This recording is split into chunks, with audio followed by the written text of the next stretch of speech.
ಇಂದೇ ಡೌನ್ಲೋಡ್ ಮಾಡಿ ಮತ್ತು ನಿಮ್ಮ ನೆಚ್ಚಿನ ಶೋಗಳನ್ನು ಆನಂದಿಸಿ.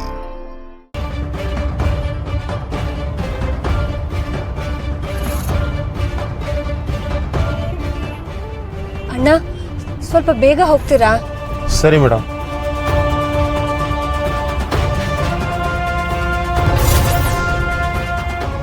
ಅರೆ, ಇಷ್ಟೊತ್ತು ಎಲ್ಲಿ ಹೋಗಿದ್ರಿ ನೀವು? ಕಾಣಿಸ್ತಾನೆ ಇರ್ಲಿಲ್ಲ. ಮೇಡಮ್ ಏನಾದ್ರು ಅಂದ್ರ? ಅದು ಅಣ್ಣ, ಗಾರ್ಮೆಂಟ್ಸ್ಗೆ ಹೋಗಕ್ಕೆ ಮಾಮೂಲಿಯಾಗಿ ಇಷ್ಟೊತ್ತು ತಗೊಳಲ್ವಲ್ಲ, ಯಾಕೆ ಇವತ್ತು ಇಷ್ಟೊತ್ತು ಆಗ್ತಿದೆ ಅಂತ. ಇಷ್ಟೊತ್ತಾಗುತ್ತೆ ಮೇಡಮ್. ದುರ್ಗಾ, ಸೀಟ್ ಬೆಲ್ಟ್ ಹಾಕು. ಯಾಕೆ?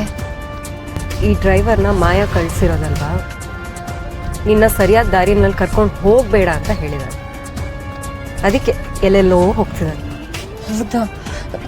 ಇರಿ, ನಾನು ಸರಿಯಾಗಿ ಮಾಡ್ತೀನಿ. ಇರು, ಇದಕ್ಕೆಲ್ಲ ಈಗ ಸಮಯ ಇಲ್ಲ.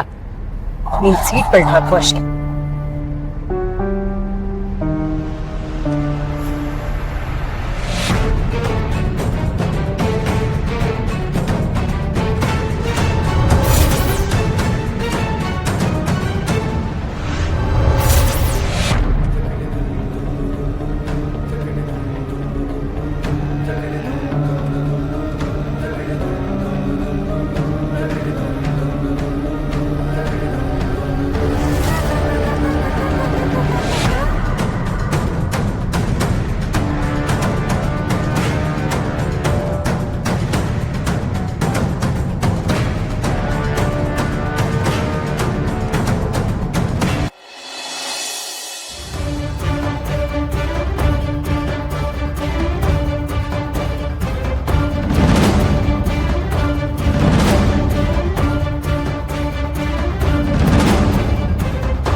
ದುರ್ಗಾ, ನಿನಗೇನು ಆಗಿಲ್ಲ ತಾನೆ? ನೀನು ಇಷ್ಟೊತ್ತಾದ್ರೂ ಬರ್ದೇ ಇರೋದು ನೋಡಿ ನಿನಗೇನು? ನನ್ಗೇನಾಗಿಲ್ಲ ಬೋಸು. ನನಗ್ ಮಾತ್ರ ಅಲ್ಲ, ನಿಮ್ಗೂ ಏನಾಗಕ್ಕೂ ನಾನು ಬಿಡೋದಿಲ್ಲ. ನಾನಿಲ್ಲಿರೋವರೆಗೂ ಶರತ್ ದುರ್ಗಂಗ್ ಏನು ಆಗಕ್ ಬಿಡಲ್ಲ. ಓ, ಶರತ್ ಅವ್ರ ವೈಫ್ ದುರ್ಗಾ ಅವ್ರು ಬಂದಿದ್ದಾರೆ. ಮೇಡಮ್, ನಾವೆಲ್ಲರೂ ನಿಮ್ಗೋಸ್ಕರನೇ ಕಾಯ್ತಾ ಇದ್ವಿ. ನಿಮ್ಮ ಹತ್ರ ಕೆಲವು ಪ್ರಶ್ನೆಗಳಿಗೆ ಉತ್ತರ ಬೇಕಾಗಿತ್ತು. ಶರತ್ ಅವರು ನಿಮ್ಮ ಮೇಲೆ ದೌರ್ಜನ್ಯ ಮಾಡ್ತಾ ಇದಾರಂತೆ. ನಿಮ್ಗೂ ಹಾಗೂ ಅವ್ರ ಎಕ್ಸ್ ವೈಫ್ ಅಂಬಿಕಾ ಅವ್ರಿಗೆ ಕಿರುಕುಳ ಕೊಟ್ಟಿದಾರಂತೆ. ಇವಾಗ ನಿಮ್ ಮೇಲೆ ದಬ್ಬಾಳಿಕೆ ನಡೆಸ್ತಾ ಇದಾರಂತೆ. ನಿಜನಾ ಇದೆಲ್ಲ? ಇದು ಪ್ರಶ್ನೆನಾ ಅಥವಾ ನಿಮಗ್ ಬೇಕಾಗಿರೋ ಉತ್ತರ ನಾನು ಕೊಡ್ಬೇಕು ಅನ್ನೋ ನಿರೀಕ್ಷೆನಾ? ಅಲ್ಲ, ನಿಮ್ ಪ್ರಶ್ನೆನೇ ಇಷ್ಟೊಂದು ವಿಚಿತ್ರವಾಗಿದೆಯಲ್ಲ. ಶರತ್ ಅವರು ನಿಮ್ ಮೇಲೆ ದೌರ್ಜನ್ಯ ಮಾಡಿರೋದು ನಿಜಾನಾ ಅಂತ ಕೇಳಿ, ಅದನ್ ಬಿಟ್ಟು ಅವ್ರು ದೌರ್ಜನ್ಯ ಮಾಡಿದ್ದಾರೆ, ಅದು ನಿಜ ಅಲ್ವಾ ಅಂತ ಸುಳ್ಳು ಸುದ್ದಿ ಹಬ್ಬಿಸ್ತಿದ್ದೀರಲ್ಲ. ನಮ್ಮ ಹತ್ರ ಸಾಕ್ಷಿಗಳಿವೆ ಮೇಡಮ್. ಸಾಕ್ಷಿ? ಅದ್ರ ಬಗ್ಗೆ ನಾನು ಆಮೇಲೆ ಮಾತಾಡ್ತೀನಿ. ಆದ್ರೆ ಒಬ್ರು ಬಗ್ಗೆ ಗೊತ್ತಿಲ್ಲದೆ ಇಷ್ಟೊಂದೆಲ್ಲ ಆರೋಪಗಳನ್ನ ಮಾಡ್ತಿದ್ದೀರಲ್ಲ, ಇದಕ್ಕೆಲ್ಲ ನಿಮಗೆ ಯಾರು ಅಧಿಕಾರ ಕೊಟ್ಟಿದ್ದು? ಶರತ್ ಅವರು ಅವ್ರ ಮೊದಲನೇ ಹೆಂಡತಿ ಅಂಬಿಕಾ ಅವ್ರನ್ನ ಎಷ್ಟು ಪ್ರೀತಿ ಮಾಡ್ತಿದ್ರು ಅಂತ ನಿಮ್ಗೆ ಯಾರಿಗಾದ್ರೂ ಗೊತ್ತಿದ್ಯಾ?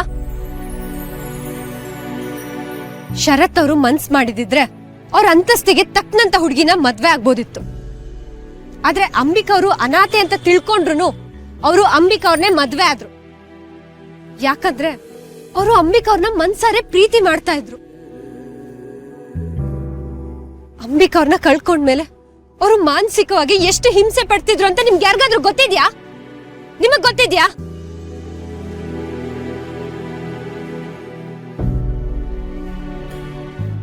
ನನಗ್ ಗೊತ್ತು. ಯಾಕಂದ್ರೆ ನಾನು ಅದನ್ನ ತುಂಬಾ ಹತ್ತಿರದಿಂದ ನೋಡಿದ್ದೀನಿ. ಅವ್ರು ಪ್ರತಿದಿನ ಅನುಭವಿಸ್ತಿರೋದ್ನ ಒಂದು ಚಿಕ್ಕ ಭಾಗನೂ ನೀವ್ ಯಾರು ಬದುಕಿಲ್ಲ. ಹಾಗಾದ್ಮೇಲೆ ಅವ್ರ ಬಗ್ಗೆ ಮಾತಾಡೋ ನೈತಿಕತೆ ನಿಮ್ಗೆಲ್ಲ ಏನಿದೆ? ಅಷ್ಟಕ್ಕೂ ಯಾರು ನೀವೆಲ್ಲ? ಆಗಲ್ಕಾಯಿಗೆ ಬೇವಿನ ಕಾಯಿಯ ಸಾಕ್ಷಿ ಅಂತೆ. ಅಲ್ಲ, ಈವ ಮನೆ ಮಗುನ್ ನೋಡ್ಕೊಳಕ್ ಬಂದು ಇವಯ್ಯನ್ ಬುಟ್ಟಿಗೆ ಹಾಕೊಂಡು ಮದುವೆ ಆಗೋಳೆ. ಅದೇ ಗೋಲ್ಡ್ ಡಿಗರ್ಸು ಇವಳೇನು ಅವ್ರ ಬಗ್ಗೆ ಸರ್ಟಿಫಿಕೇಟ್ ಕೊಡೋದು?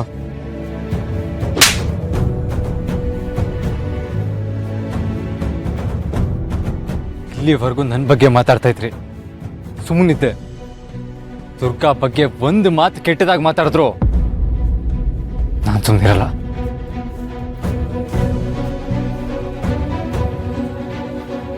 ಅಲ್ಲ, ಒಂದು ಮಗುಗೆ ತಾಯಿ ಆಗೋದು ಸುಲಭ ಅಂತ ಅನ್ಕೊಂಡಿದ್ದೀರಾ? ಆ ನನ್ನ ಮಗಳು ಮತ್ತೆ ಮಾತಾಡಕ್ ಶುರು ಮಾಡಿದ್ದೆ ದುರ್ಗಾ ಬಂದ್ಮೇಲೆ. ಅವಳು ಮತ್ತೆ ನಕ್ಕಿದ್ದು ದುರ್ಗಾ ಇಂದಾನೆ. ತಾಯಿ ಕಳ್ಕೊಂಡು ನನ್ನ ಮಗಳು ಬದುಕಿದ್ದು ಇಲ್ದೇ ಇರೋ ತರ ಇದ್ಲು. ದುರ್ಗಾ ಬಂದ್ಮೇಲೆ ಅವಳಿಗೆ ಮತ್ತೆ ಜೀವ ಬಂದಿದ್ದು.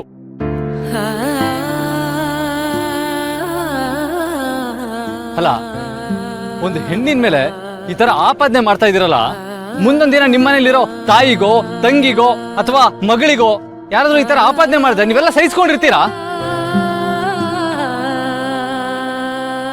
ದುರ್ಗಾಗೆ ಬೇಕಾದಷ್ಟು ಆಪ್ಷನ್ಸ್ ಇತ್ತು, ಆದ್ರೆ ಅವಳು ನನ್ನ ಮಗಳ ತಾಯಿ ಆಗೋ ಆಪ್ಷನ್ ಚೂಸ್ ಮಾಡಿದ್ಲು. ಯಾಕೆ ಅಂದ್ರೆ ತಾಯಿಗಿಂತ ದೊಡ್ಡ ಪಟ್ಟ ಬೇರೆ ಯಾವುದು ಇಲ್ಲ ಅಂತ. ಇವತ್ತು ನೀವುಗಳು ಆಡ್ತಿರೋ ಮಾತು ಬರೀ ದುರ್ಗಂಗ್ ಮಾತ್ರ ಗುರಿ ಹಾಕ್ಸ್ತಾ ಇಲ್ಲ, ನಿಮ್ ಮನೇಲಿರೋ ಅಮ್ಮ ತಂಗಿ ತಾಯಿ ಎಲ್ಲರಿಗೂ ಅನ್ವಯಿಸುತ್ತೆ. ನೆನ್ಪಿರ್ಲಿ, ಹೆಣ್ಣು ಅಂದ್ರೆ ದೇವತೆ ಅಂತ ಹೇಳ್ತಾರೆ. ಮನ್ಸಲ್ಲಿ ಹೆಣ್ಣಿನ ಬಗ್ಗೆ ಗೌರವ ಇಟ್ಕೊಳ್ದೆ ನೀವೆಲ್ಲ ಎಷ್ಟು ಪೂಜೆ ಮಾಡಿದ್ರು ಅಷ್ಟೇನೆ, ವೇಸ್ಟೇ. ಅದ್ರ ಬದಲು ಹೆಣ್ಣಿಗೆ ಗೌರವ ಕೊಡಿ, ಅದೇ ದೊಡ್ಡ ಪೂಜೆ. ನೋಡಿ, ಇದೇ ಫೈನಲ್. ಇನ್ನೊಂದ್ಸಲ ದುರ್ಗಂಗಾಗ್ಲಿ ಬೇರೆ ಯಾವುದೇ ಹೆಣ್ಣಿನ ಬಗ್ಗೆ ಆಗ್ಲಿ ಈ ತರ ಕೆಟ್ಟದಾಗಿ ಮಾತಾಡಿದ್ರೆ ನಿನ್ ಹೆಸರು ಮರ್ತು ಹೋಗ್ಬೇಕು. ಹಾಗೆ ಮಾಡ್ತೀನಿ. ದುರ್ಗಾ, ಅವ್ರ ಮಾತಿಗೆಲ್ಲ ನೀನ್ ತಲೆ ಕೆಡಿಸ್ಕೋಬೇಡ.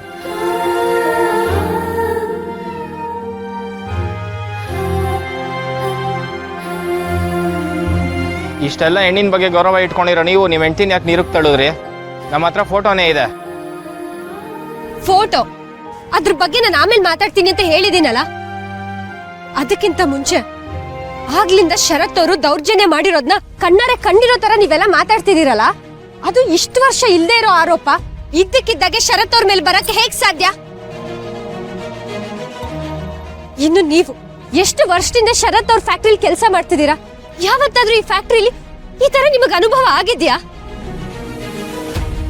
ಅಲ್ಲ, ಅವಾಗೊಂದ್ಸಲ ಒಬ್ರು ಗರ್ಭಿಣಿ ಹೆಂಗ್ಸ್ ಮೇಲೆ ನಮ್ ಸಿಬ್ಬಂದಿ ಒಬ್ರು ಕೈ ಮಾಡಕ್ ಹೋದಾಗ ಇದೇ ಶರತ್ ಅವರು ಅವನ್ನ ಅಲ್ಲೇ ತಡೆದು ಅವ್ರಿಗೆ ಸರಿಯಾಗಿ ಪಾಠ ಕಲಿಸಿ ಕೆಲ್ಸದಿಂದ ಕಿತ್ತಾಕಿದ್ರು. ಯಾಕೆ? ಅದ್ ನಿಮಗ್ ನೆನ್ಪಿಲ್ವಾ? ಅದು ಅವರು ಹೆಣ್ಮಕ್ಳಿಗೆ ಕೊಡೋ ಗೌರವ ಅಂದ್ರೆ. ಇಷ್ಟೊತ್ತು ಶರತ್ ಅವರು ಮಾತಾಡಿರೋದನ್ನ ಕೇಳಿಸ್ಕೊಂಡಿದ್ದೀರಾ, ಅಷ್ಟೇ ಸಾಕು. ಹೆಣ್ಮಕ್ಳಿಗೆ ಅವ್ರು ಎಷ್ಟು ಗೌರವ ಕೊಡ್ತಾರೆ ಅಂತ ಇನ್ಯಾವ ಸಾಕ್ಷಿ ಬೇಕಾಗಿಲ್ಲ.